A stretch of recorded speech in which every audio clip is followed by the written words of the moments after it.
इस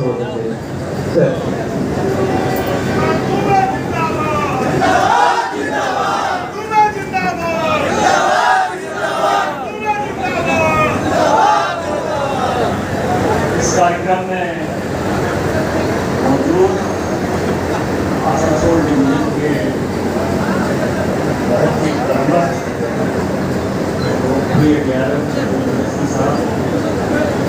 एम्स जयपुर के डायरेक्टर, इनके कारण की जयपुर एम्स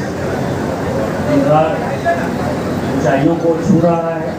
जब ये मुझे अभी बता रहे थे कि वहाँ वेटिंग हॉल का अभी जस्ट इन्होंने उद्घाटन किया पटना में, तो मुझे फख्र महसूस हुआ कि जो एम्स 2008 में स्टार्ट हुआ उससे आगे देख रहे हैं लोग से आप दोनों के डायरेक्टर हैं। वैसे भारतीय जनता पार्टी के लोकप्रिय जिला अध्यक्ष भाई सचिन गवानी और आए हुए तमाम गणमान्य नागरिक, मैं नाम इसलिए ले रहा हूँ क्योंकि प्रधानमंत्री जी चालू होने वाले हैं, मैं लेट हो गया, ऑन द वे है और मेरे पास से 5-7 मिनट में वो स्टेशन पहुँचे। ये रेलवे स्टेशन जब मैं 2009 में आया था और यहाँ से जब मैं लोहारी खड़गपुर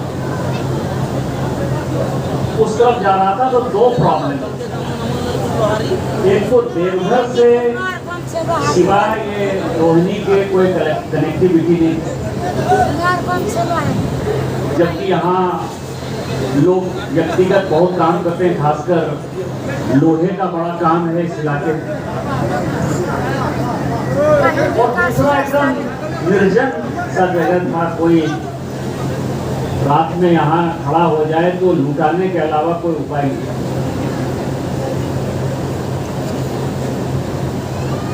और जब मैं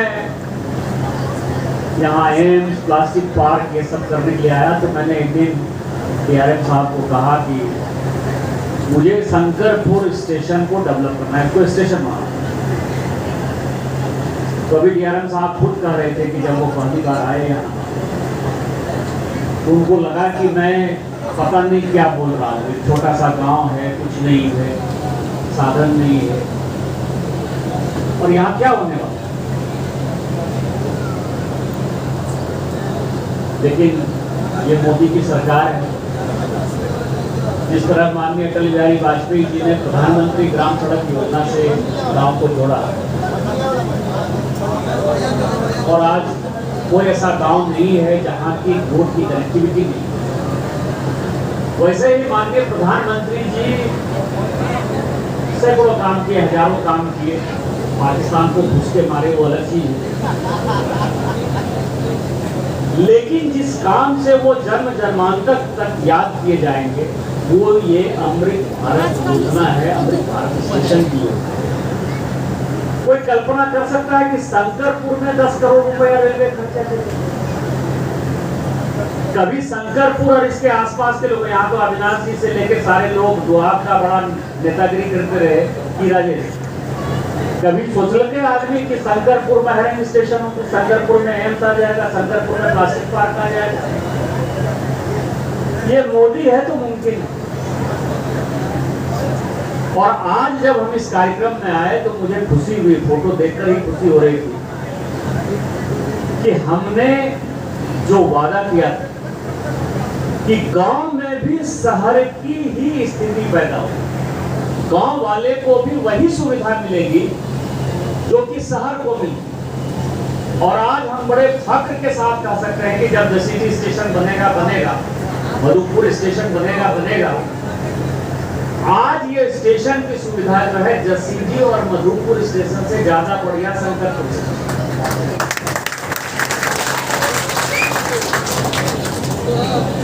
और यही विकास है।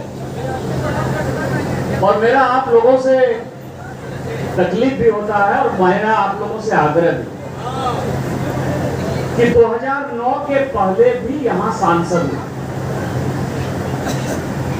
और आज भी विधायक है, कोई मंत्री है, कोई संतरी है, किसी का सरकार है।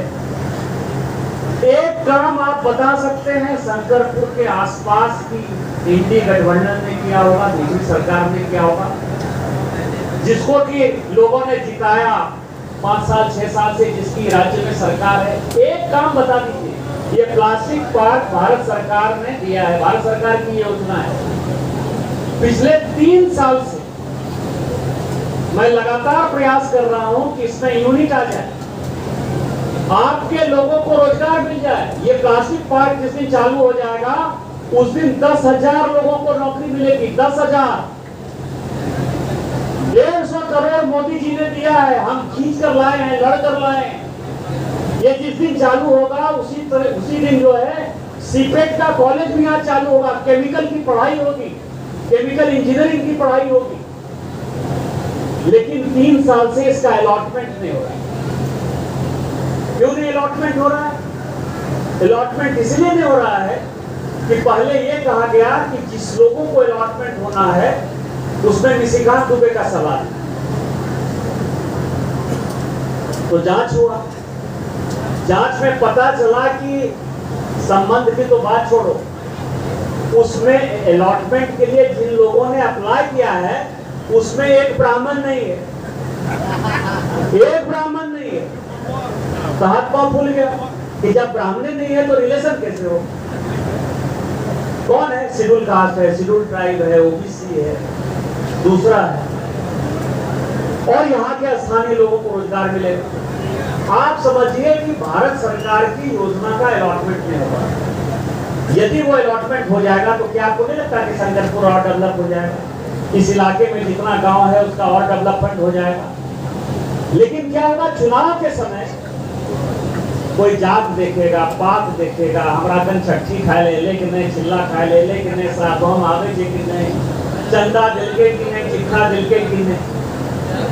आप लोगों को क्या इसका विरोध नहीं करना चाहिए? आप लोगों को पूछना नहीं चाहिए कि किसने क्या किया?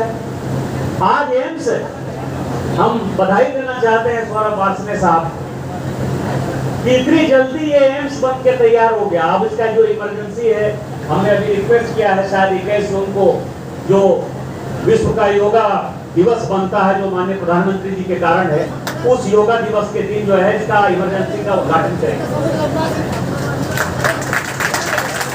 इलाज नहीं होता। यहाँ के लोगों को जो दिल्ली, बम्बई, कलकत्ता जाना पड़ता था, क्या यहाँ इलाज नहीं हो रहा है? जो बचा पूछा है वो भी डॉक्टर की हम पूरी व्यवस्था कर रहे हैं। मुझे लगता है कि 5-6 महीने के अंदर ये देवघर एम्स इतना बड़ा एम्स हो जाएगा कि शायद हम दिल्ली एम्स से भी बढ़िया एम्स बनने की कोशिश करेंगे। ये हमारा सौरभ वार्ष्णेय जी का और जो हमारे चेयरमैन है एनके अरोड़ा, उनका संकल्प। किसका इलाज हो? और उसमें विशेष तौर पर जो आदिवासी की बात करते हैं, आदिवासी के बच्चों में जो सिकल सेल एनीमिया, जो खून की बीमारी है बच्चों को, उसका हम इलाज करें, उस पर रिसर्च करेंगे। हम राज्य सरकार से मांग रहे हैं कि हसिया में जो उनका अस्पताल है, वो अस्पताल जो मेरा बनाया हुआ अस्पताल, जिसके लिए कि मैंने अपनी अर्जुन मुंडा की सरकार गिरा दी, कि आप मुझे दे दीजिए और वहां हम इसका रिसर्च करें। ये विकास हो। मैं और आप सभी प्रधानमंत्री जी को सुनने के लिए है, मैं इतना ही कह सकता हूँ संगतपुर स्टेशन के बारे में कि अभी इसकी लूप लाइन बन रही है, दूसरी तीसरी लाइन बन रही है, और यदि भगवान ने चाहा, बाबा बैद्यनाथ की कृपा रही, अब ये इतना अच्छा स्टेशन बन गया है, तो हम आपको ये कह सकते हैं कि जो प्लास्टिक पार्क का जो बाउंड्री है उस तरफ और इस तरफ जो लोहारी गांव है, यहाँ तक जो है कोचिंग कॉम्प्लेक्स बनाएंगे। यहाँ कम से कम 18 गाड़ी 20 गाड़ी यहाँ रुके, संगतपुर बड़ा स्टेशन हो, और इस स्टेशन हजारों लोगों को रोजगार मिले।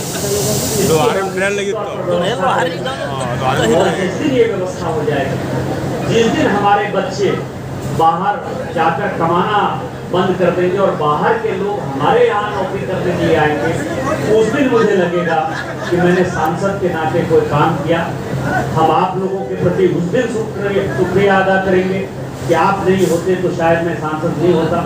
मैं गोड्डा लोकसभा और खासकर देवघर के सारे लोगों के प्रति हमेशा शुक्रगुजार होता हूँ कि मेरे जैसे आदमी को 4 बार जो छठी में नहीं जाता, चिल्ला में नहीं जाता, जो सांसद निधि में खर्चा करता, जिसका 50 करोड़ रुपया ऐसे ही जमा है, कोई बढ़िया काम करना चाहते हैं, उसको भी आप लोग लगातार वोट देते हैं, मोदी जी को प्रधानमंत्री बनाते हैं। और मोदी जी को प्रधानमंत्री बनाते हैं तो विकास के साथ साथ देश कैसा मजबूत होता है, ये आपने देखा कि पाकिस्तान के अंदर बिना ध्यान दीजिएगा मेरी बात को, पहली बार ऐसा हुआ पूरे दुनिया में कि बिना किसी देश में घुसे हुए किसी सेना, भारत की सेना ने पूरे उनके सिस्टम को 23 मिनट तक पाकिस्तान का पूरा सिस्टम ध्वस्त रहा।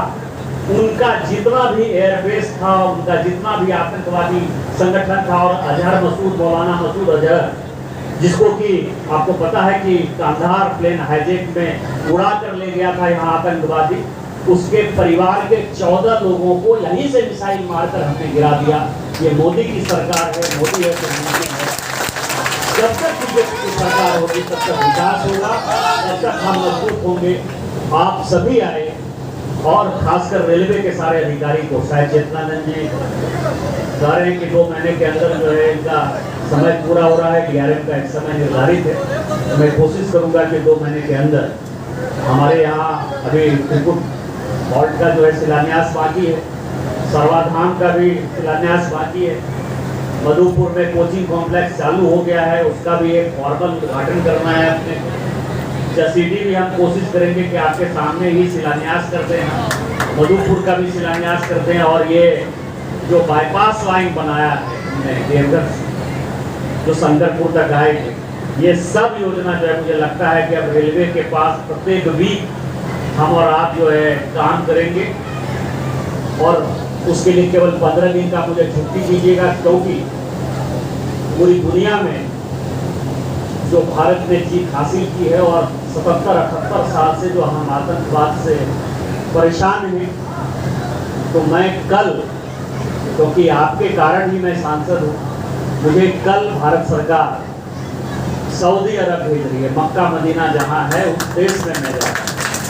और मेरे दोस्त शाहनवाज हुसैन ने कल कहा कि जब आप जाइएगा, क्योंकि आपको हिंदुत्व के बारे में पता है, आप हमेशा कहते रहते हैं कि आतंकवादी पाकिस्तान के खिलाफ करना है, इस कारण से मुस्लिम बहुत नाराज होते हैं, मुस्लिम आपको वोट नहीं देते हैं। तो उन्होंने कहा कि मैं ट्वीट करने वाला हूँ कि बजरंगी भाईजान जो है वो मक्का मदीना के दौरे में, तो मैं कल जो है, कल से मैं मक्का मदीना में हूँ। वहाँ पूरे दुनिया का जो मुस्लिम देश है, जिसको ऑर्गेनाइजेशन ऑफ इस्लामिक कंट्रीज कहते हैं, OIC, जिसमें 70 देश है मुस्लिम देश, उसका हेडक्वार्टर है। वहाँ मैं असाउद्दीन ओवैसी और गुलाम नबी आज़ाद के साथ जो है भारत को रिप्रेजेंट करने जा रहा हूँ। वहीं से मैं बहरीन जाऊँगा, वहीं से कुवैत जाऊँगा, वहीं से अल्जीरिया जाऊँगा, और उसके बाद फिर मैं लंदन जाऊँगा। तो 7 तारीख के बाद फिर मैं आप लोगों के सेवा में रहूँगा। अभी जैसे माँ कहती है कि कोई सैनिक यदि होता है तो माँ कहती है कि मैंने देश को समर्पित कर दिया, तो 15 दिन के लिए आप मानिए कि आपने हमको भारत को समर्पित कर दिया। 15 दिन कोटा लोकसभा से हमसे छुट्टी मांग रहा हूँ, आप आए, इन शब्दों के साथ जय हिंद जय भारत।